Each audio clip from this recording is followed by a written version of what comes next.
Pinot Noir is such a confusing wine to buy. There's all sorts of price ranges. You can get one for $5, you can get one for $1,000. It's very confusing. There's a lot out there. And so I just want to give you like a little soft landing. We're going to try two Pinot Noirs, one for $10 from California, one for $20, around $20 from Burgundy.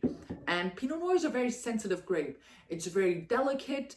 It has thin skin. It's not bold. It's not jammy. It's elegant. It is nice and fruity. It has cherry, strawberry, all these kinds of beautiful flavors.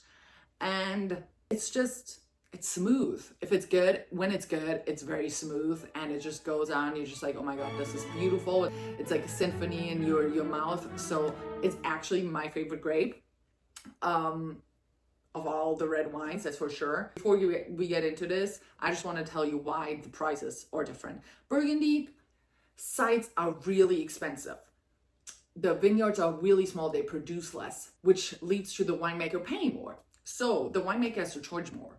Then on top of that, it getting over here to the United States, obviously cost. And with the orange clown, it's only getting worse. So Burgundy has a lot more upfront costs. It's very specific where you can source your grapes from. But Pinot Noir, also what is so special about this grape is that you can usually really taste the region that it's from. So that's what's special about Burgundy. That's why Burgundy prices are a little bit higher. But this is actually really great price for a Burgundy Pinot Noir, $20. That's fine, right? Then we got this one. This is a California Pinot Noir. And California works totally different when it comes to making this Pinot Noir because it says that this is just a California Pinot Noir. So it doesn't tell us where in California. It could be from Napa, it could be from the Central Valley, it could be from Los Angeles County, basically. This winemaker can source their grapes from anywhere in California, finding the cheapest and hopefully best grapes to produce this Pinot Noir. And on top of that, obviously, I bought this in California. So price very different, but also because the winemaker can source cheaper products, which the Burgundy winemaker cannot do that just randomly. So that's that. Let's see which one's better. So this one, the color is super light, very like translucent, very light. I can totally see through it. Let's try it. You got cherry, some like of these herbaceous notes. Let's try it.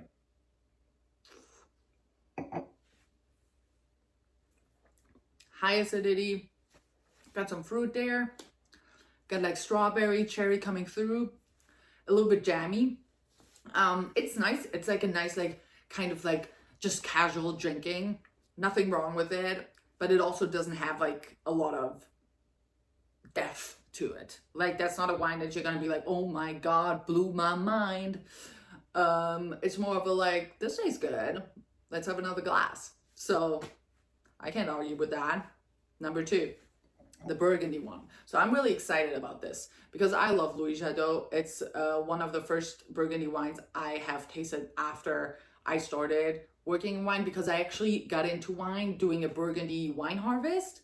And then right away came back to Germany where I grew up and worked at a wine store. And that was one of the wines that we sold at that wine store. You can get it in many places, but it always has like really consistent quality. So here right in the nose, you get like dark cherry, some spices, herbaceous notes a little bit. Yeah, nice acidity, more texture, and it's really fresh. And I have like, I'm getting like more of like strawberry, some blackberry, and the acidity is more balanced, I would say. So it is a little bit of a finer wine. You can see also, if you look at those two, I don't think you can see that, to be honest, but this one is a lot lighter. This one is still fairly light for red wine, right? Because Pinot Noir is one of the wines that is like the least like dark red. It's usually pretty light, but this one is still a little bit lighter. This one is super light. Like it's a little bit crazy to me how light this is. But this one has a lot more depth, structure, and like complexity to it. And you smell the dark fruits, the cherry, all that. And just goes down smoothly. And it's a very nice balance. Both of them high acidity. And this is more of like a date night situation maybe. So this one, you're gonna be like, that's why I'm saying earlier, I was like, I'm not gonna get mad. You have a glass, you're like, well, this isn't Is this like extraordinary? No. But does it taste good? Yeah. So have another glass, right? This one is maybe something that you want to have if you have a nice meal. Like if you cook something nice and you're like, oh, a Pinot Noir would go really great with that. Maybe you make like grilled chicken, roast turkey, mushroom risotto. Mushroom risotto is such a good combination with Pinot Noir. You should definitely give that a try.